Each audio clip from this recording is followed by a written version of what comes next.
Previously on Asagao Academy. Then there's Gerard. People call him the completionist because he's obsessed with completing things. He has the biggest itty bitty kitty collection I've ever seen. My uniform. It's ruined. Anyway, I'm more than happy to pay for the dry cleaning. Josh and Nick and I really feel bad about everything.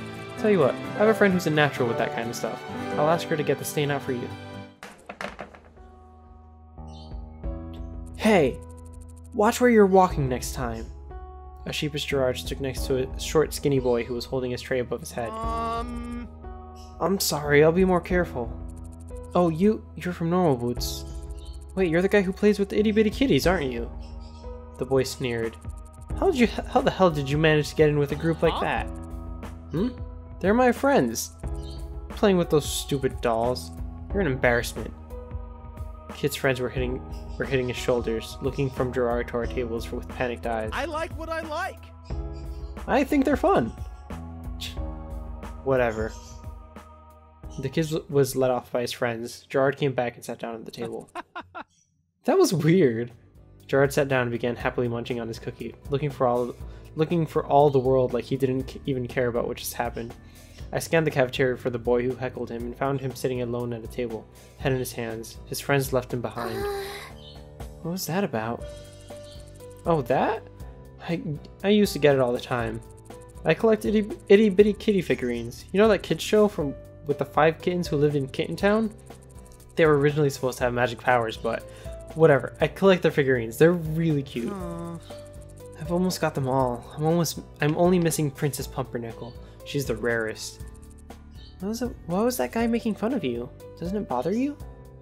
I was afraid of bringing up bad feelings, but Gerard just shook his head.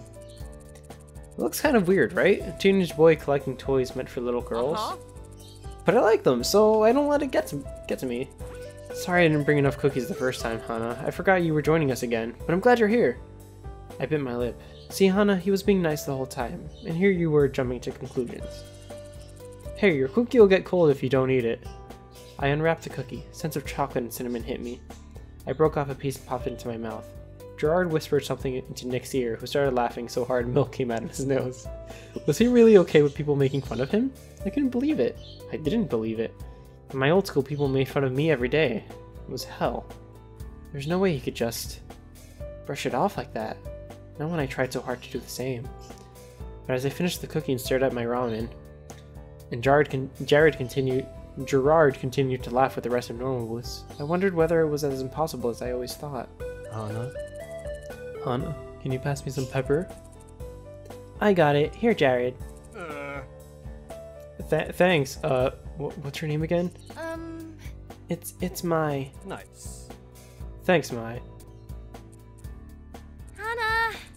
Well, Hana, ready to head back? Huh? Oh yeah. Did Mai look sad, or did I imagine it? We threw our trays on the racks and headed out of the cafeteria. As we waved to the Normal Boots, and Gerard cheerily waved back, a sudden pang hit my stomach. Was it guilt? After class ended that day, Mai said that she had volleyball practice and sped off. Thankfully this time I knew where I was going, so I headed straight back and collapsed on my bed. It was nice to have some time to myself. After everything that happened, I felt like I was going crazy. I could use some relaxation. I didn't have a computer or a TV, and the book Satch gave me was really good, but sometimes a bit hard to read. Instead, I took out my phone and started flipping through the App Store. Nothing really looked good. Wait, what was this? I sat up. Dumbadoom's Revenge. Face off against 3 other players as you catch monsters, raise them, and use their unique skills to aid you on your puzzle-solving quest. Only you can save Metaworld from its ignorant king and utter destruction. Now with single-player campaign, raise your cops to feed your monsters. If you're lucky, they'll transform into cute girls. What the hell? It looks so stupid, but it couldn't hurt to give it a try. I downloaded it and started up the game. Welcome to Dumbadoom's Revenge. I skipped the intro sequence and quickly hit single player. Loading? The load times were terrible. Suddenly, a cartoonish hilly valley met my eyes, panning over to a white castle nestled next to a cliff. A lazy king lay asleep on the throne when a squat silver soldier ran into the room. King Dumbadoom, quickly, we're under attack. Oh, just send the first battalion off, please. I'm rather tired. Oh, I guess I should be... The knights left and the screen faded to a world map, showing a horde of black blobs on the right side of the screen. A small group of knights ran up against the blobs and were instantly devoured. One of the black blobs spit out a helmet with a skull inside. What the hell is this game? Things continued in this way, with the king sending off his battalions haphazardly until no one was left. Then the king awoke in his chair and turned to the screen. You! Me? Only you can save my kingdom, please! I don't think I can save your kingdom. You're the one menacing it. How dare you? Oh. What the hell? Did this thing hear me? You are no longer my advisor. Go back to your home village and let me deal with this myself. A tiny sprite with brown hair flew across the world map, bouncing into a bunch of red houses. I guess my only choice is to raise an army of monsters myself, overthrow the king, and then raise an army to fight the oncoming bloopity blobs. How the hell did you come to that conclusion? Finally, I was allowed to play the actual game. A dozen multicolored blocks appeared on the screen. Monsters I was initially given could only hit their corresponding colors and couldn't activate any traps. Supposedly, more monsters could eventually learn to set traps, and you can do certain combos to hinder the opposing team.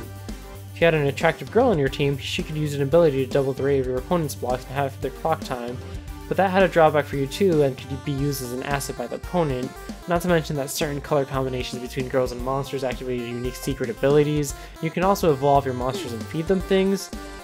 How the heck am I supposed to remember all this? I failed the first few times, but quickly got the hang of it. It was just about being adaptable and maintaining a flexible strategy after all. My eyes started to hurt and I looked at the time. 8 o'clock? It had been 4 hours? I had reading to do. I grabbed my textbook and flicked my radio on and began to read. There have been many tales of times when the moon has fallen on other planets. The most popular of these being the myth of Termina. Termina? When the moon had fallen on other planets. Termina. That's a whoa, that's the wrong game. Majora's Mask. However, these myths have been proven to be more than a hallucination. Yeah. My eyes blurred over my astronomy textbook and I yawned. The Schubert piece floating from my radio made me want to go to sleep, and I toyed with the idea of going to class without finishing my reading. Who cared how many times the moon was supposed to fall, especially when time travel was involved? Hana! Mai burst through the room, flung herself across the room, and grabbed my radio. Hey, where have you been? What are you doing? Give me a second, we're missing it. There we go. But I swear, that dog was a living worse. That's why you need a bird like my lovely Jacques. Watch your tongue. What is this? Shh. Hey. So, the time has come to make an official announcement. This year, just like every other year, the Noble Boots Club will be participating in the video game tournament. Yeah! Woohoo, yeah! As PBG applauded as if there were a crowd of 30 people, I shot a puzzled glance at Mai. I hope you guys will support us again this year, and best of luck to our competitors. You guys are going down! And now for some music.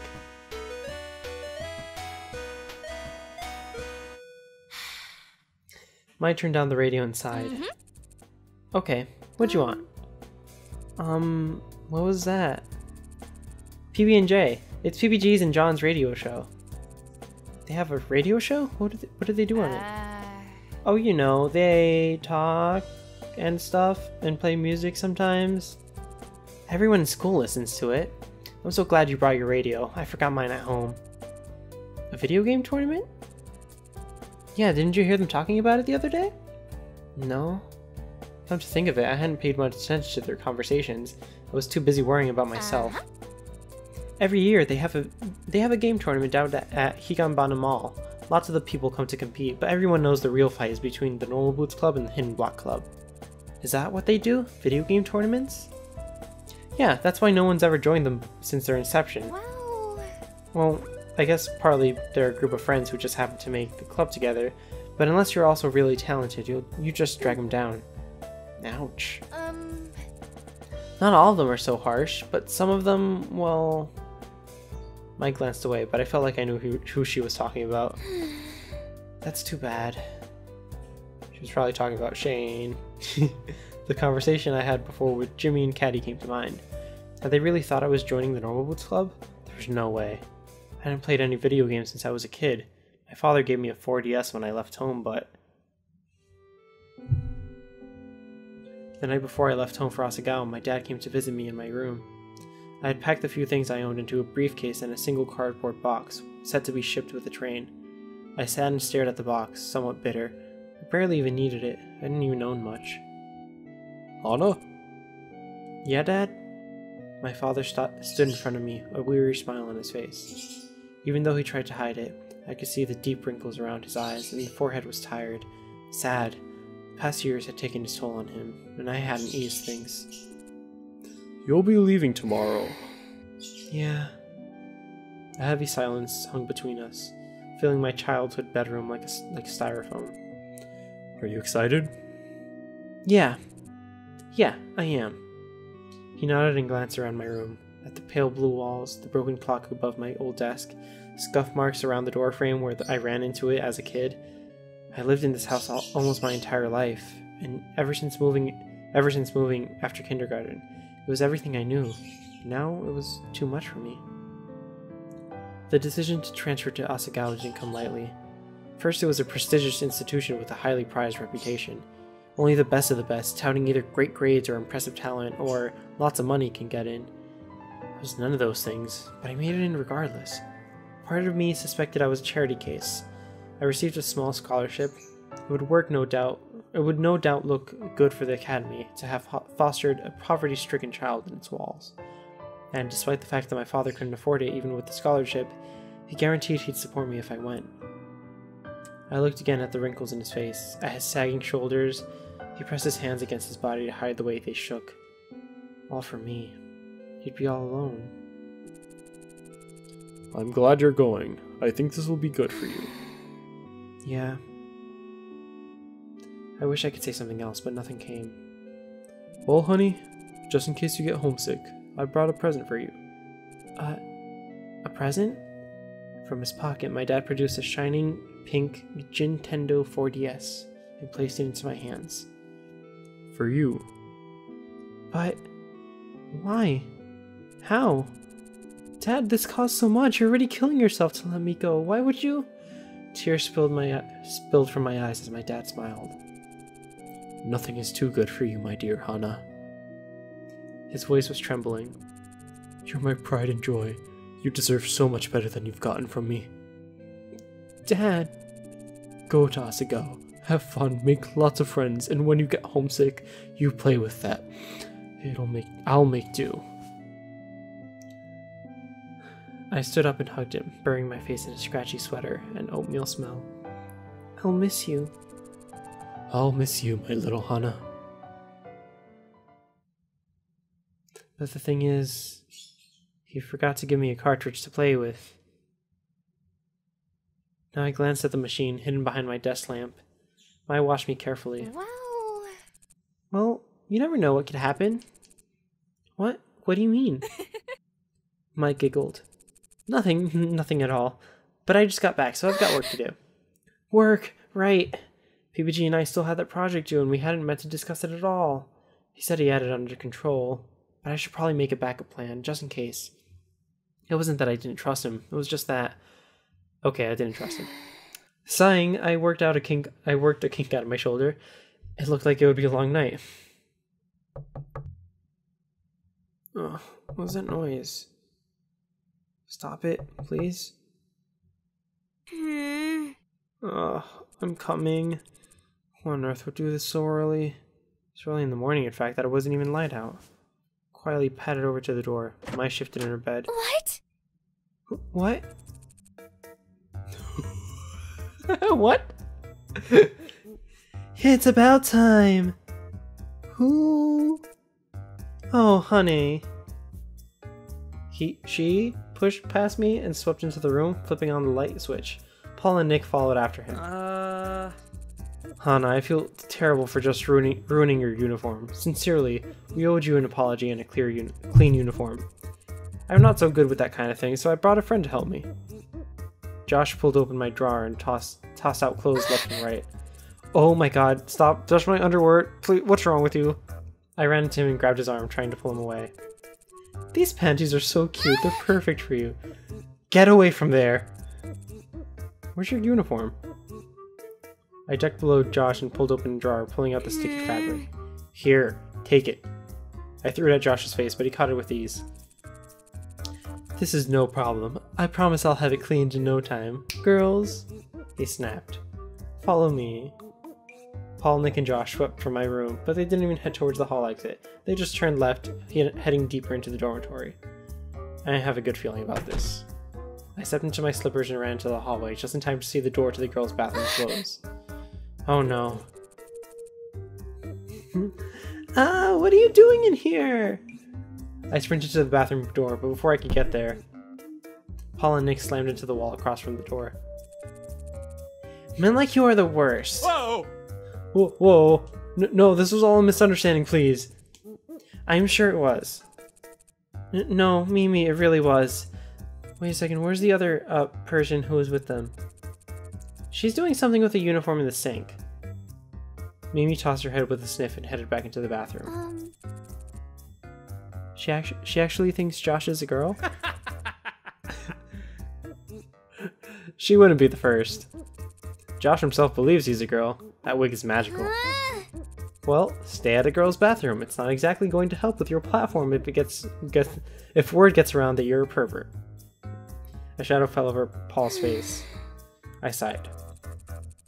Don't worry, I'll talk to Mimi. Go back to the boys' dorm. All right. Thank you so much, Hana. Yeah. I watched them scamper away, then head into the bathroom. Hey, Joshualina. You and I should probably get going. I rounded the corner and found him doing Mimi's hair. In a second, Hana. I've got to just finish this. Hana, have you met Joshualina? She's so good with hair. And look, she even got the stain out of the shirt. Mimi held up my uniform. Really? Thank goodness. You're too much. It's no problem, honey. I guess I'll just let you finish. Mimi, you won't tell anyone about Paul and Nick coming into the bathroom, will you? Why wouldn't I? Well, as class representatives, they were just trying to help Joshualina get her bearings, and they were showing her where the bathroom was. I should have been the one to show her, but I was asleep and they didn't want to wake me up. Oh, well, I guess it's fine then. Thank you. I stood staring at them, unsure of what to do next. Do you mind? I need to concentrate to finish this. Oh, I'm sorry. I went back to my room. Life at Asagao never got easier, did it? Mine was still asleep when I got back. There was no way I was going to go back to bed, so I changed into my uniform, grabbed my bag, and went to class early. It wasn't light out when you woke up. Okay. My plan was to get started on the project Miss Shizuka gave us. As sincere as PBG was, I wasn't quite sure he'd hold up his end of the bargain. I stepped into the classroom and went to my seat, throwing my bag against my desk. A small snap came from across the room. Shane was at his desk, giving me a look. Do you mind? I'm trying to work. Oh, I'm sorry. I looked to the door. It was too late to leave, but I didn't want to be stuck by myself with a guy who clearly hated me. I sat down at my desk and looked at my hands. This is the quietest place I can find in the mornings. Really? Not the library? Shane shook his head. I see. I'll try not to bother you. He shook his head again. You're fine. Do whatever. It'd be awkward if I just sat there like that. So, what are you working on? Shane looked at me, and for a moment I thought he wasn't going to answer. Then he waved me over. I crossed the room to his desk and looked over his shoulder. Several sheets of paper with lightly sketched outlines lay in front of him. They looked like they were for... comics? You draw comics? Yeah. What about... Oh, what about? My bad. He shrugged. Whatever. He said it with a touch of finality, so I skipped to another topic. Do you mind if I ask you where you're from? Shane gave a heavy sigh. Could you not tell by my accent? I'm from England. This is my second year. Oh. He continued to draw, etching in lines of a British flag above what looked to be a government building. Do you miss it? He finished shading a line before responding. I guess. My whole family's there. You're by yourself? Why'd you come here? Class will start soon. Don't you have something to work on? Ouch. Taking the hint, I went back to my desk. Suddenly the door slammed open. Hey! Hey, look, we got here early! Wonderful. Oh, Hana, Shane, looks like it's just the 4 of us. We should stir up some trouble. Trouble? Let's plant an egg on Miss Shizuka's chair, eh? I bet she'd think it was hilarious. Aw, come on. I bet we could find an exploding bird or two to dive bomb us during class. No. I bet you could probably bake her a cake. Filled with knives! Really? The heck is wrong with you? Shane was more than an ocean away from his family and friends. I was only 2 hours away from my dad, and yet I missed him so much.